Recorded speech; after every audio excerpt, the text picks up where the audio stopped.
dot, dot, dot. All right, we're on air. So my name is Pete Patricia. I'm a dream chaser at Game of Destiny.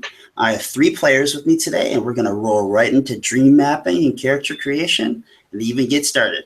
So the first person I have with me, Kevin, can you say your last name for me? Innarelli. Innarelli. So we got Kevin Innarelli. We got Michael Parker. What's up, guys?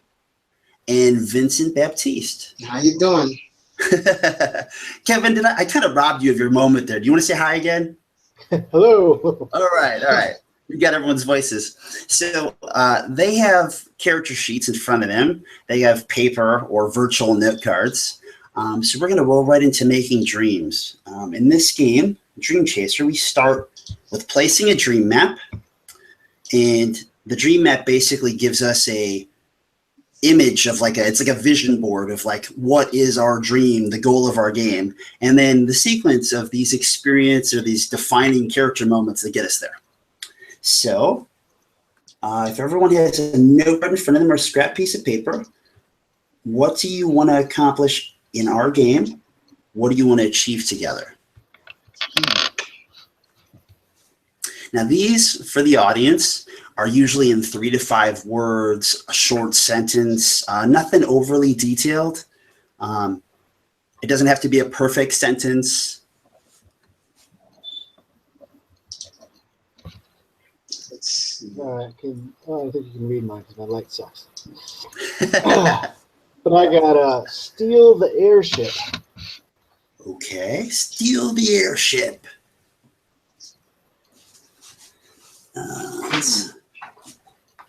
Yeah, and then if you come up with more than one, cool. Just probably stop at 3. And Kevin, you got one. Michael, let me know when you got one. And Vincent, let me know when you got one. I've got one. All right, Michael, what you got? I've got head over the rainbow.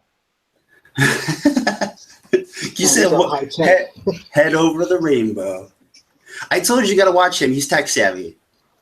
I got a piece of paper. He's like, exactly. Mine is pretty simple, actually. Win the race. All right. And speaking of that, I'm going to grab some extra paper myself.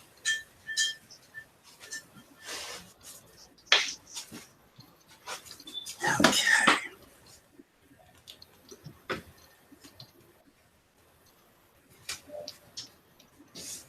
All right. So we got win the race. We have head over the rainbow. And we have, say it one more time, Kevin? It was steal the airship. Steal the airship. All right. So Kevin, which one sounds more fun, the most fun to you right now? I kind of like win the race because you can do so much with it. Okay. Michael. Or would you prefer Mike? I think steal the airship sounds great. Okay. And Vincent, what's your favorite? I actually like steal the airship too. Okay. We got 2 votes saying steal the airship. All right. So now that we know what the goal of the game will be, who are you going to be in this story? So what we're getting at next is roles. So in a story about stealing the airship, who do you want to be? You should write this down probably in 2 or 3 words. If it's a short phrase, that's fine too. But you're trying to get more than just a profession. If it was like a lawyer, maybe it's a loyal lawyer or a wordy lawyer or a big mouth lawyer. Something that gives us a little bit more of who that person is if it was a movie.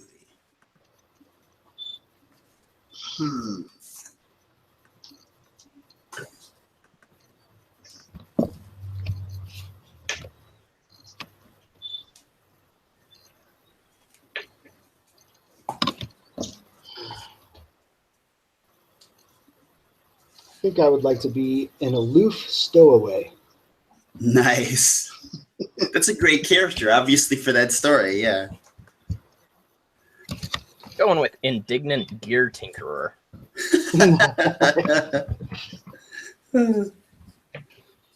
aloof, stowaway.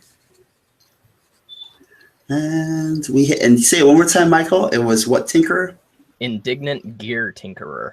Indignant gear tinkerer. Now, this isn't something you have to take notes of, but I am like a note guy, so I like to constantly have it in front of me. And then Vincent, when you're ready. I'm thinking. Let me see. Yeah, take your time.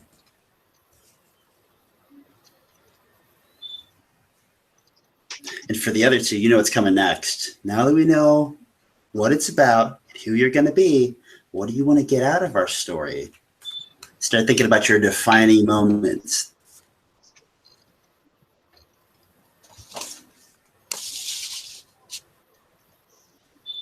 I'm going to go with Happy Dancer. I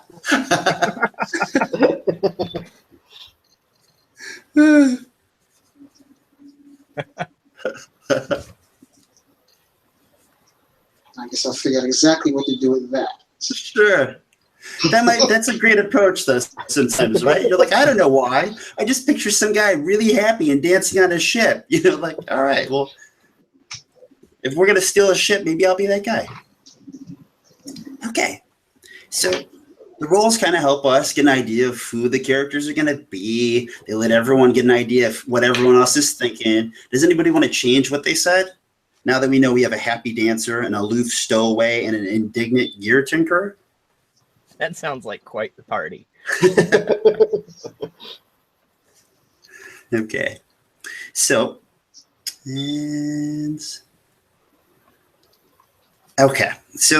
next thing you want to do, if we had the dream map in front of us, we'd pull out more note cards, and each of you, I'd ask you, what do you want to experience in our story? The dream is to steal the airship. So again, for the audience, what that means is sometimes players at this point are going to go, oh my God, well, I want to fly an airship. Or, oh my God, I want somebody mentioned earlier, like, I want there to be an airship race. So this is a chance for the players to all influence the game and make sure that the moment they think's the coolest with that character can happen in this story. Or otherwise, if you have your character in mind, like the happy dancer, maybe there's a specific place or person you want to dance for. And you're like, make sure this happens. The indignant gear tinkerer.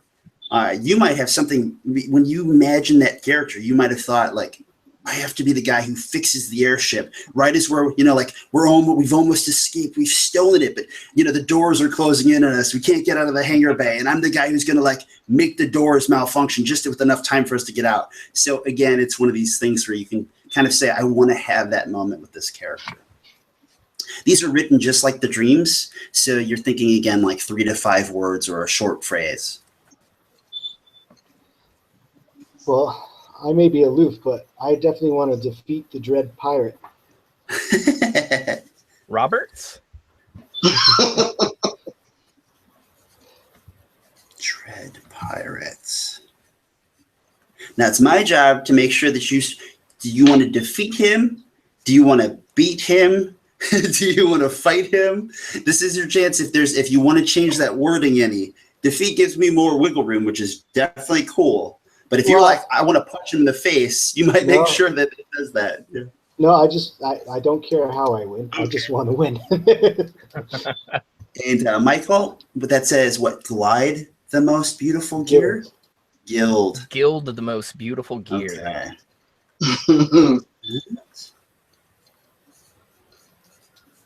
Gild the most beautiful gear. And Michael, if you can, what does that mean to you? It means that I find so much beauty in machinery and gears specifically. I want to make one gold. Wow. 1 gold. And I apologize if you can hear my son making Godzilla noises in the background. That's what he does. As long as it's in your, by your house, not mine. Okay. Okay. Vincent, what you got? I have impressed the girl. Yes. Yeah. As a happy dancer should. Yeah. All right. So we have defeat the dread pirate, gild the most beautiful gear, and impress the girl. So we did one milestone a person. The goal is we're going to play this probably more of a, the long campaign style of gameplay, not in a one shot. So each one of these will probably be a game session to kind of like see what we can do with making that whole milestone be like an epic little chapter or episodic story part. But these are the pieces that we have towards stealing the airship. Okay. And all right. So if each of you could pull out your character sheets, we finished dream mapping. Oh, I'm sorry. We almost finished dream mapping. I need to know what order these go in. So first of all, Kevin, we keep starting with Kevin. How about Vincent? Which one of these happens first? Do we defeat the dread pirate? Do we gild the most beautiful gear? Or do we impress the girl in our story of stealing the airship? I think we should start with gilding those beautiful gear. All right. We got to make it the one true airship, right? The one that matters. Yes. Okay. Michael, what do you think? I agree. The gear should go first. Okay. And then Kevin, we'll let you start. What goes next? Defeat the dread pirate or impress the girl? Oh, that's a tough one. Good movie ends either way. I don't know. Right? And there's no wrong answer. I'm going to go with next, defeat the dread pirate. Let's awesome. And Michael, what do you think? Yeah, I can go with that. That sounds good. Yes, me too. Okay. Yeah, I like that. All right, and that leaves impress the girl. So if this was our movie, we know that first we're going to gild the most beautiful gear, and then we're going to impress the girl, and that's going to lead us to defeat the dread pirate, and that will be our story of stealing the airship. Okay.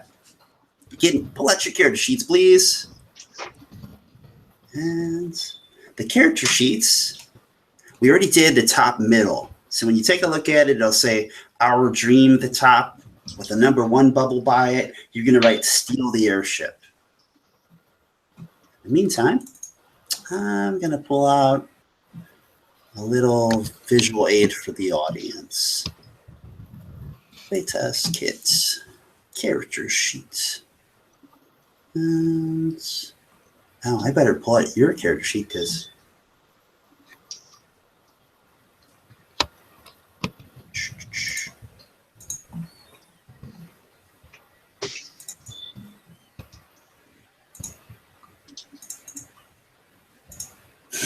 that's funny. Of course, now I'm like, I have all kinds of copies of the character sheet. Which one are you guys using? So I got to find it first. Here we go.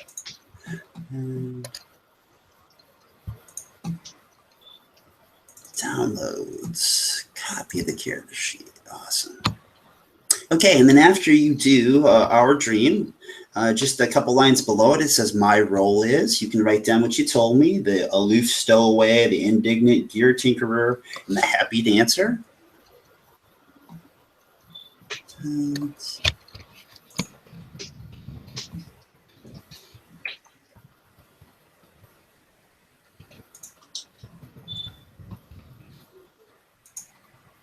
I'm going to screen share and put this copy of the sheet up. Okay. Now, Pete, in the milestone section, do you normally just put your milestone in there, or you put all the milestones? You're just going to put your milestone. That's our way of making sure that we remember to give you your slightly better upgrade. So I got the sheet pulled up on mine. And not that it matters for you guys, but just if anybody's watching. And so we just started up here where it says our dream. Then they filled in my role is. And then they're moving on to my milestones. You just want to write down the one that's yours. And as you can see, we got bubbles here. They help us step by step through the character creation process. And these kind of match over here on the left. So are you all caught up? Do we have the milestone, the role, and the dream? Yes, we do. Yes. Awesome. So move on to tags. Let's see what my little booklet here says about tags. Tags reinforce who you're playing. They will help you succeed when it looks like you're about to fail. So you want to describe words when you imagine your character of who that person is or what they're like. These can be what they look like, their personality, traits about them. You want to come up with tags in a word or two, sometimes a short phrase, but you're going to come up with 3 of these. 3 things to describe your character. And then when you guys come up with them, just spit them out there. Make sure with your roles, like we had the aloof stowaway, so you might want to put aloof as one of your tags or something to that mindset. Indignant. Okay. The happy dancer obviously needs to be jovial or happy or boisterous or.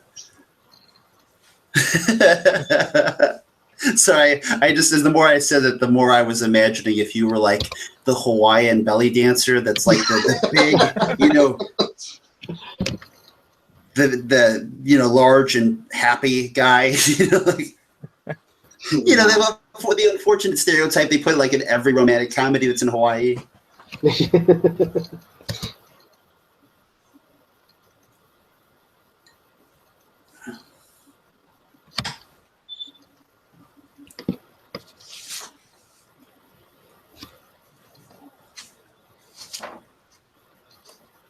All right, so I've got stubborn, really ugly, and handy.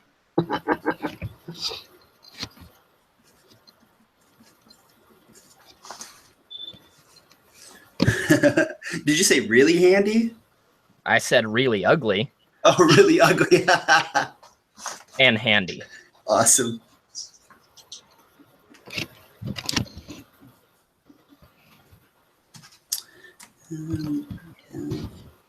Killed the most beautiful gear.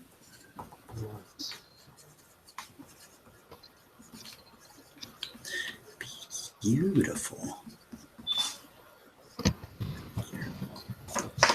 Okay, I have rogue, aloof, and in the shadows. Nice. What was the first one? Did you say rogue? Rogue, yep. Okay. What does that mean to you? Like thiefish. Okay. And defeat the Dread Pirates. Okay. I have energetic, forgetful, and graceful.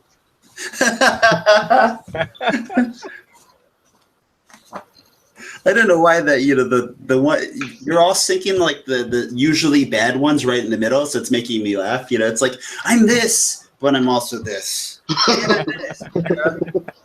Okay, all right. So we move on to number 5. It says belief and wealth over here, and these are so easy. You just punch in the numbers. So your belief starts at 4 and your wealth at 3. And then we move right along to health. Just underneath it. Oops, I'm trying to move the window on the screen share, not on the actual document. Here we go. All right. So we move to health. And for health, so a lot of games have like, mind, body, and spirit, or strength and intelligence. We kind of have that too, but these are just your health scores. You 3 know, but for people who might watch this, every rating in Dream Chaser is on a 1 to 10 scale. 4 is average, 10 is godlike. Your health ratings are how much damage you can take before you are defeated in a challenge. In Dream Chaser, a challenge is anything that could be really a problem that deserves tension. It could be winning a race, stealing an airship, getting in a fight, trying to sneak up to someone, or like acing a math test, depending on what's important to your character. So in a challenge, you as a player get to target one of these, like a mind or body or spirit, and try to figure out a way that your character is best suited to like fight the challenge, for lack of a better word. So it's usually good to have a mind, a body, or a spirit that matches what you have in mind for your character. So if your character is a physical guy, you probably want the body to match. If it's mostly a mental character, or someone who's going to one-up and outsmart people, you want a mind to match. And spirit deals with everything conversational, morale-related, or fear-based. So you guys just tell me when you're done. You don't have to tell me what they are, but at least a 1 in each of them. I am done. Okay. We skipped over belief, but just to mention it, your belief will rise and fall as you complete milestones. You can spend your belief to take creative control and choose when your character needs to succeed. These abilities are called boons and are listed on the numbered benefits of belief. There's a chart in the middle of the character sheet. Boons cost 2 belief to use. The number of tags a player can use is also governed by the belief, and these are free to use. So just in my little screen share here, here's our benefits of belief chart. They go from 1 to 10. Characters started with 4 belief, so they can use anything from 4 and under. But if they use one of these named guys here on the evens, hope or faith, it burns 2 points of belief, lowering it down until they complete a milestone.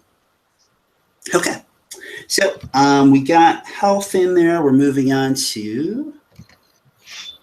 Now I'm going to mess with everyone at home with this character sheet. It says we're supposed to go to soul skills, but in the next character sheet, we're going to find out that strategy is a little bit easier to do next. So we're going to move on to strategies. Strategies, you want to come up with 3 of these. My favorite example is, let's say a carpenter, right? The answer to a nail is a hammer. And these become your strategies for success, but they also kind of become your character's perspective on how he or she views the world, how he or she solves problems. So strategies are the skills, abilities, powers, magics, tools, songs, dances, or whatever else you use to succeed in life. They are the perspectives you approach nearly all of your problems with. So each of you come up with 3 strategies. Now, and there's a rating limit that we have on these, correct, Pete? There is, yeah. So on this chart over here, it says legend and the best and expert and skilled and beginner.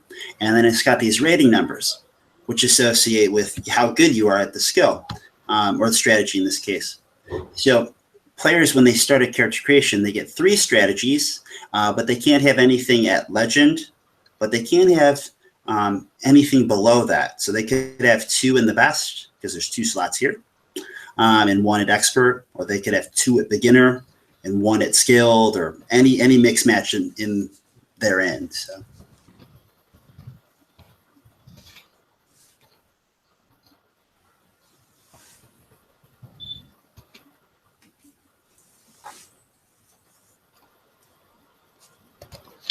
And the same thing with these, you guys, when you come up with them, just spit them out.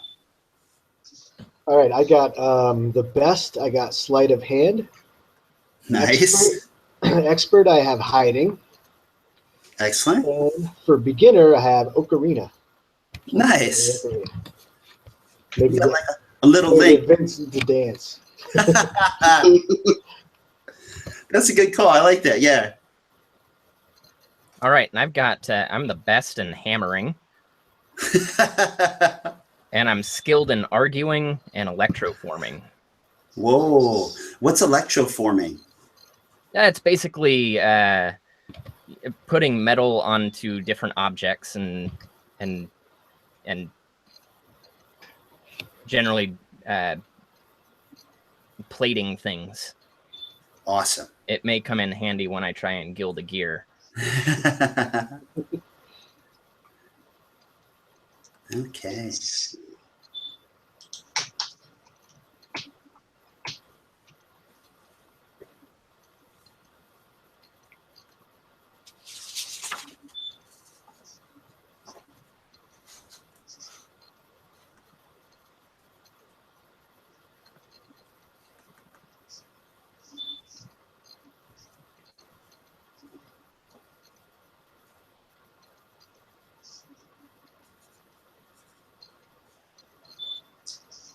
So I'm going to put the best at jumping, skilled at making speeches,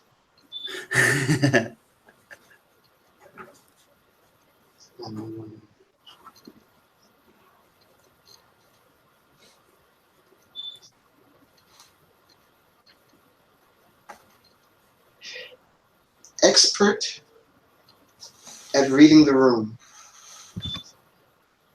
That's a great one. I like that. Reading the room.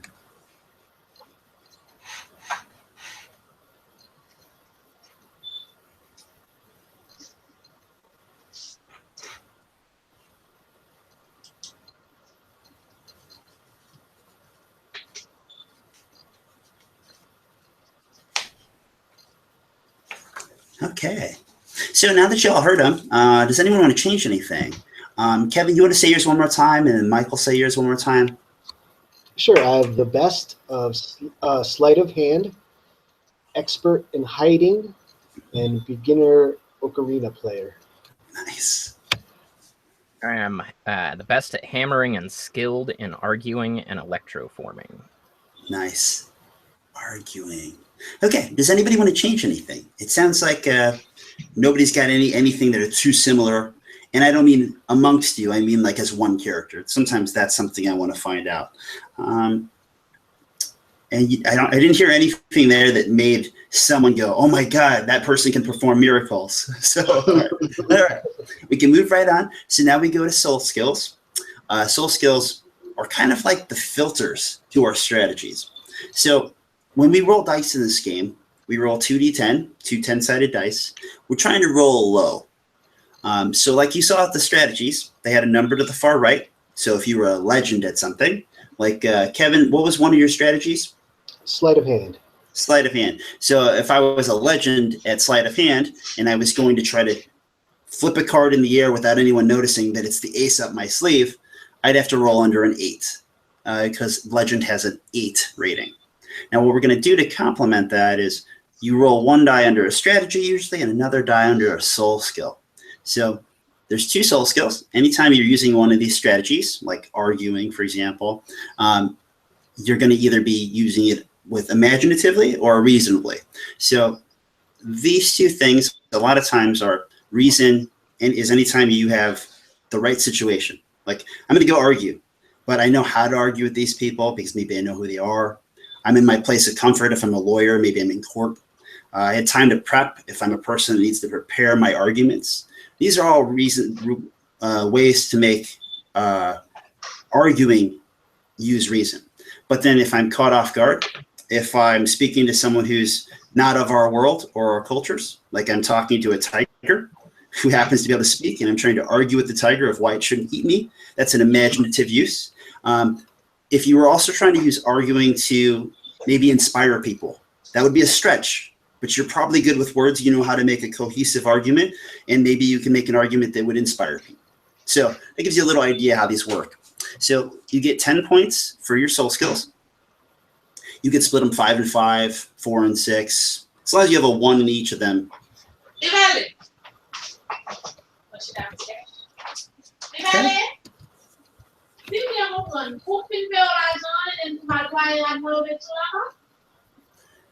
So, with each of you, just tell me when you're done. Yep, I'm good. Okay. And actually, now that I'm thinking about it, everyone with health used 15 points, right? Yes. Yes. Make that 12 points. Okay. We're using the old character sheet, but that's definitely something I want to use for our game. So if you got to lower each one by 1 point, or if you want to split that up differently, use 12 points instead of 15 for health. Very good. Okay, and we finished soul skills, it sounds like, so we're going on to relationships. Relationships. So relationships are the people, places, and things that keep us going. They're there for you when you need help and when the going gets tough. So you want to come up with 3 relationships, or at least you have 3 possible relationships. 1 must be another player character. Otherwise, it can be a person, place, or thing that's important to your character. Each gets a tag, just like your character had. The tag should signify what benefit your character gets out of that relationship.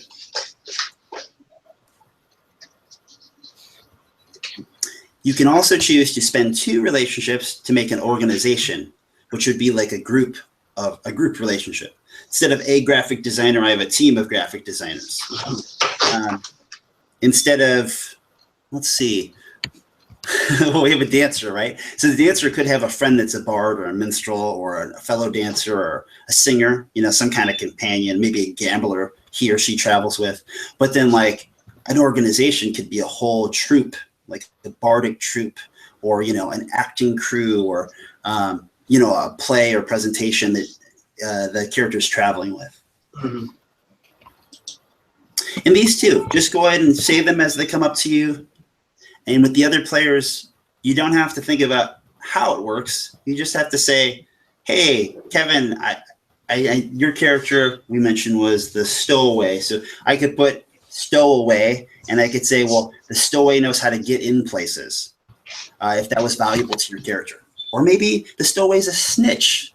Or the stowaway sneaks me scraps of food, and that's how I managed to survive.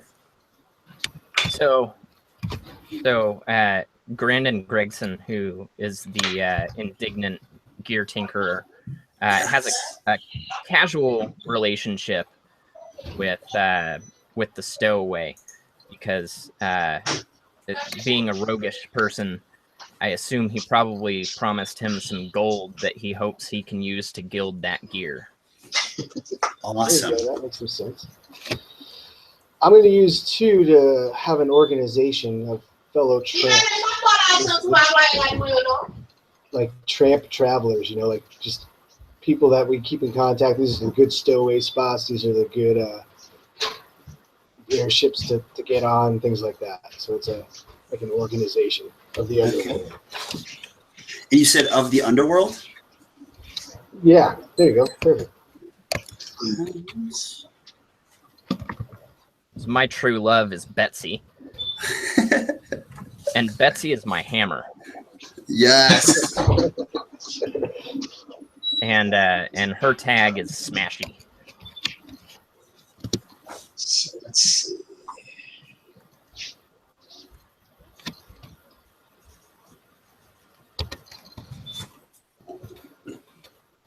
Contact. Now, So, Kevin, what did you say for the underworld? You said that it gives you what? It's just like an organization of like think of in the 30s when there was tramps that would ride train. They would stow away on trains. They Yeah. would give each other a heads up about watch out for the security on this train. Watch out for this station's got a lot of heat on it. So it's just an organization of people that keep each other informed of goings on. Information. I gotcha. Keeping you on your toes. Did you pick your other one? Well, that one costs 2, correct? Yes. So you get one more, and it has to be a player.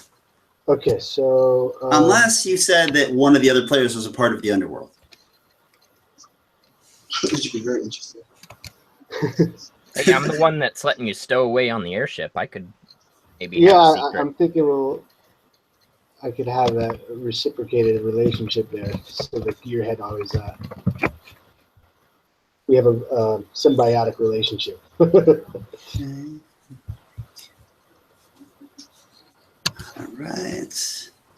I'm gonna have an agent. And Mike, you said that you have Kevin's character who's going to help you get the gold. Yes. Okay. So how did tags work with other characters? In one part, they're kind of like that assist mechanic, that you have a tag already kind of built in with that character. And it might help you bring that character in, or it might also kind of be something that you can use to your advantage on a roll when you're framing something. Okay. Just like any other tag, it's just a way of kind of pulling someone into this story with you. So do we? I guess I'm just saying when we're talking about one of the other player characters, Mhm. Do we just same thing, make up one? Yeah, because you're making up the benefit you get out of them. Okay. And that's always important to consider is what do you get your character get out of them? Right. I mean, they might have all kinds of uses, but that's just what value they have to you. Yeah. Give me the gold. Give me the gold. Here's my ticket. Okay. And Michael, did you have another one? I had Betsy. That's right. The stowaway. And I'm trying to. I might just slash one of them for some money. Yeah. Betsy, what was the tag on Betsy? Smashy. Smashy. Okay, Vincent, what do you have in mind?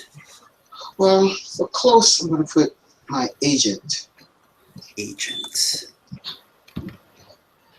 There's my cat. What's the plates do? And your agent, what benefits you get out of your agent? My agent, when he finds me work. Work.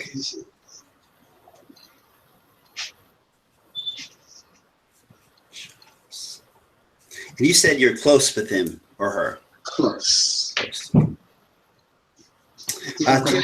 Kevin, how close were you with the underworld? I just put it as contact. Okay.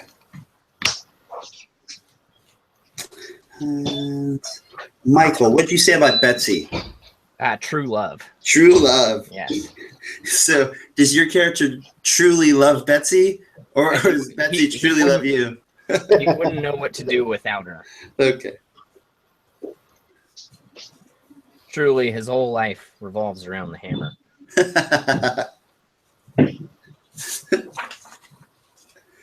She'd probably do all right without him, though. I have a casual relationship with the tinkerer. Nice. Okay. I'm a patron of the arts. Tinkerer. And what is the tag for the Tinkerer? What value does your character get out of that relationship?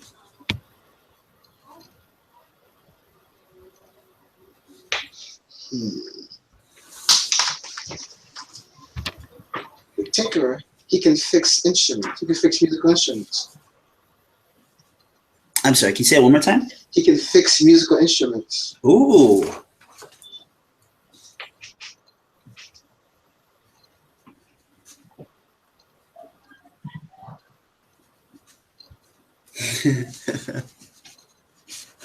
Okay. Fixing instruments. So Michael alluded to the sneaky thing we do in a second here is that after you've written down all your strategies and your relationships, you then can raise your wealth by 2 for every one of those that you scratch or strike through on your character sheet. It doesn't mean that you'll never get that person or, strategy in your life. It just means you don't have it yet. And maybe you'll get it later in the game when you buy it. But it shows you that opportunity cost and does allow you to make characters like Scrooge McDuck or Tony Stark if you really want to be all about the money.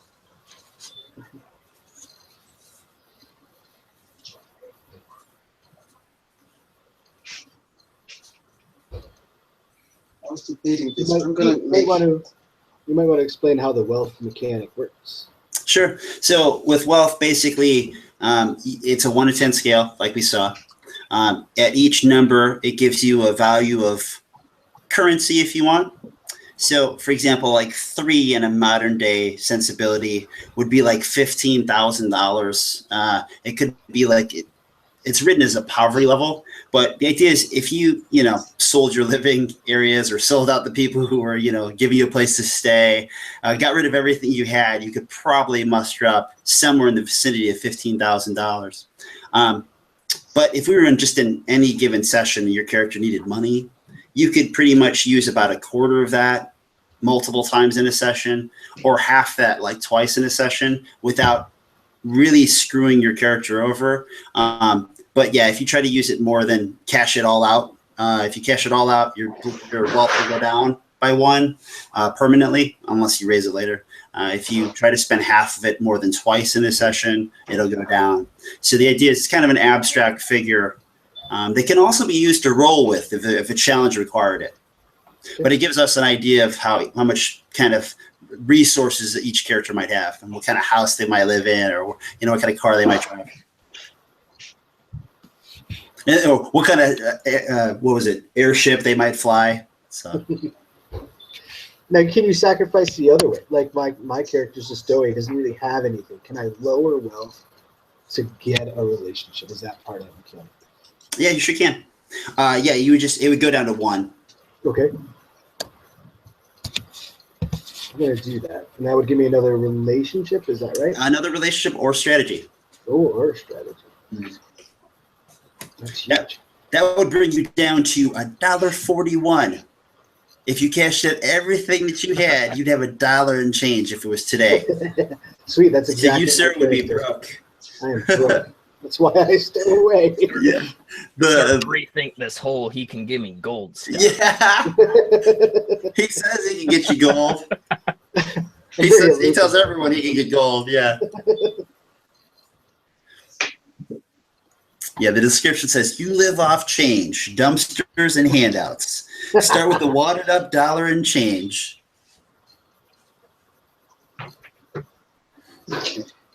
All right. So yeah, I'm gonna go down to one. I'm gonna add an intimate relationship with the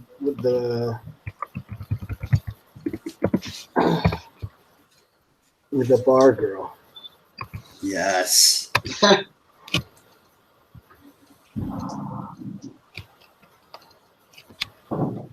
You got to eat somehow. that's my tag, handouts. Yeah. Which is actually pretty funny because my last relationship was going to be an intimate relationship with a club owner. Ooh. So, Kevin, you had Underworld for 2. You had Mike's character, who was a part of that. You have the intimate with the bar girl. 3 there, but you got an extra. I don't know if you're using it for this, but so I actually have 4 relationships because my organization costs 2. mm-hmm. So 2 for that, 1 for the bar girl, 1 for the gearhead, which is Michael, and then I lowered my wealth down to 1 to get that. Michael's free because he's one of those 2 in your organization. Free. I didn't realize he was free. I'm sorry. Yeah. You would pay for him, but you put him. He's in your organization. All right. Let's see that. Oh, I'm sorry. Yeah, if you wanted him to have that tag for info, though, yeah, then he'd have to be his own person. Yeah, I wanted. He's my ticket. That's my tag. Yeah. He's my ticket. Oh, you know what? But you said info for the underworld. I mean, that's fine if he just happens to be a person that gives you info out of the underworld. No, he's more he's my in to get on certain places. Like he's my ticket. That's my tag for him. He's my way on that.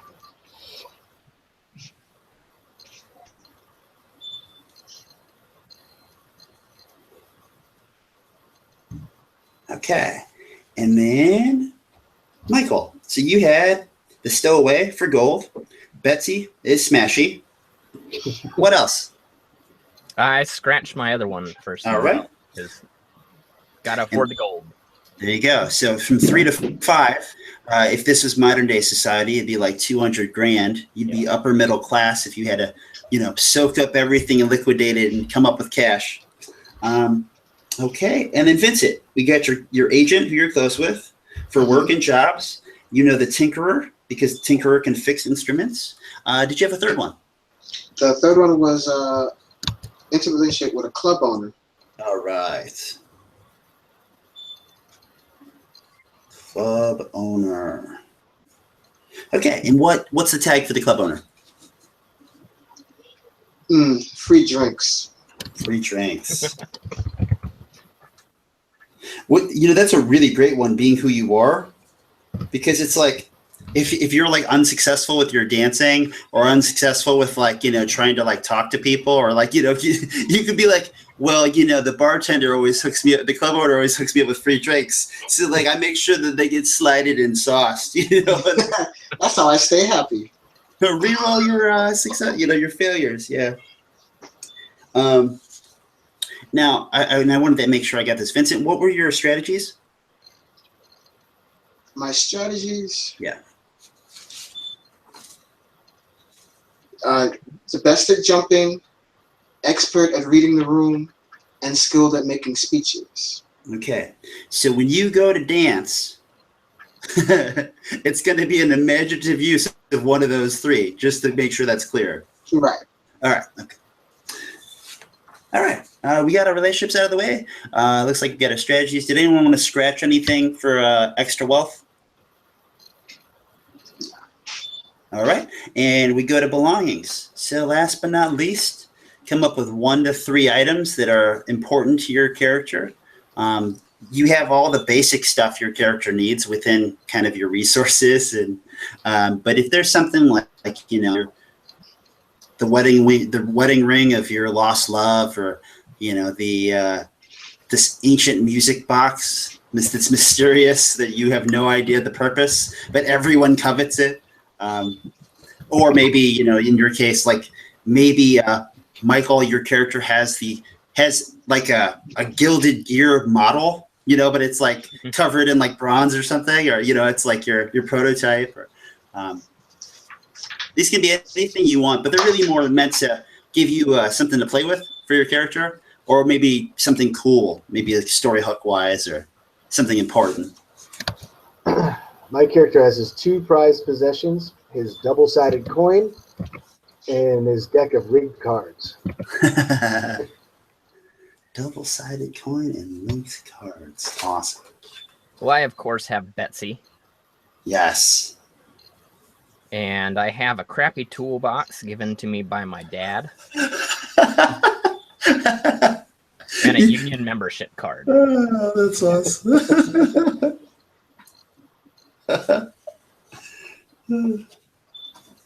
Okay, and Vincent, as when they come to mind. Well, I have a pair of tap shoes, even though I hate tap dancing. Any type of dance besides tap. My mother always wanted me to be tap dancing. I have a photo of the girl. That girl. That girl. I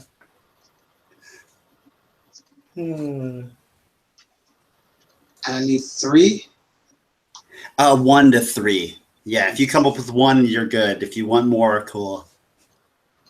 They're really supposed to, it's like Kaiser Sose had his golden Zippo. Snake, Solid Snake always has that blue bandana. If you're that character that like we're underwater and your cigarette goes out because you always have a cigarette in your mouth, it just gives us our flair. Yeah, so just tell me when you're happy with what you got. No, I'm happy. This is fun. Okay. All right. So we're done making characters. We're done dream mapping, except for we need character names. Michael, I think you already came up with yours. Yes. Grandin Gregson. Grandin Gregson. Maybe why I'm a bit indignant my parents gave me a stupid name. Oh, it's great. My character is Guido Giuseppe. He sounds like a Guido already. I haven't even played with him, but he sounds like a Guido. And Kevin, how did you say the last name? Oh, I see. You wrote it in there for me. And I am Archie Less. L-E-S-S. Okay. All right, gang. We made our characters. We did the dream map. We're good to go. We're going to stop the broadcast, take our few-minute break, and then we're going to get right into playing the game. Okay. All right. Awesome. Bye for now.